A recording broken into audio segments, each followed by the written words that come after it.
আসসালামু আলাইকুম রহমতুল্লাহ। আজকে আমি একটি তেঁতুলের প্যাকেট নিয়ে এসেছি। এই তেঁতুল দিয়ে ধনিয়া পাতা, মরিচের গুঁড়া, লবণ দিয়ে মিক্স করে আমরা গোটা দিয়ে খাবো। চলুন তাহলে কিভাবে আমি এটা তৈরি করতেছি। প্যাকেটটা খুলে নিই। আমি প্যাকেটের উপর অংশ কেটে নিলাম, এরপর এটা বের করে নেব। বের করে নিলে এখানে ভিতরে আরও একটা প্যাকেট রয়েছে, এই যে দেখতে পাচ্ছেন। এই প্যাকেটটা আমি খুলে নেব, যেহেতু আমার অতগুলো লাগবে না, যতগুলো প্রয়োজন হয় আমি অতগুলো চামচ দিয়ে নিয়ে নেব। দেখেন, এই যে আমি তেঁতুল চাটনি তৈরি করার জন্য এই তেঁতুলগুলো নিলাম। এরপর আমি দিয়ে দেবো হাফ চামচ পরিমাণ চিনি। চিনি, মরিচ, ধনিয়া পাতা সবগুলো দিয়ে আমি এখন মিক্স করে নেব। হাতে ভিডিও করাটা অবশ্যই একটু মুশকিলের, তারপরে আমি চেষ্টা করতেছি। তেঁতুলের সাথে চিনিগুলো প্রথমে মিক্স করে নিলাম, এরপর মরিচের গুঁড়া এবং লবণের সাথে মিক্স করে নিচ্ছি। এরপর ধনিয়া পাতাগুলোর সাথে মিক্স করে নেব। এই দেখেন, এখনই জিভে জল চলে আসতেছে।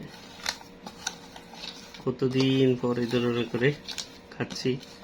ছোটবেলায় গাছ থেকে তেঁতুল ফেলে তারপর খেতে গিয়ে ধনিয়া পাতা নিয়ে এভাবে করে খেতাম।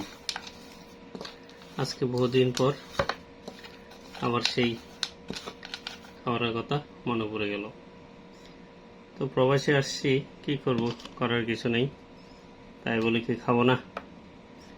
সেই কারণে বলছি না, নিয়ে আসি, খাই। এরপর সবগুলো দিয়ে দিলাম, এগুলোর সাথেও ভালো করে মিক্স করে নিই, খেতে স্বাদ পাবে। তো আপনারা যারা প্রবাসে আছেন তারা চাইলে এভাবে করে বাজার থেকে নিয়ে এসে খেতে পারবেন। দেখি আমি একটা পরিবেশন করে দেখি। বিসমিল্লাহ, মাশাআল্লাহ, সেই স্বাদ।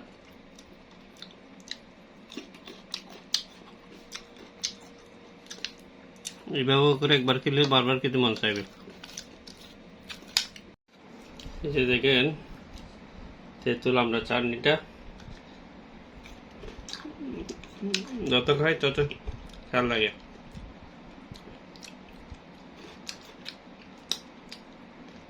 সেই স্বাদ, সেটে সেটে সেটে খেতে ইচ্ছে করতেছে।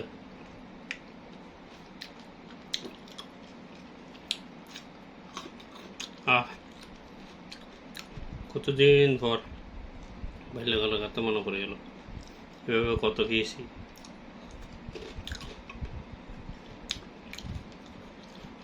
আজ এখন স্মৃতি, তাই স্মৃতির পাতা থেকে বের করে আবার নিয়ে আসতেছি। আপনারা নিয়ে আসুন, এরকম করে খান, ভালো লাগবে। ভিটামিন সি দরকার আছে। তো ভিডিওটি কেমন লাগলো কমেন্ট বক্সে জানাবেন, বেশি করে শেয়ার করবেন যাতে অন্যরাও ব্যবহার করে বানিয়ে খেতে পারে। আল্লাহ হাফেজ।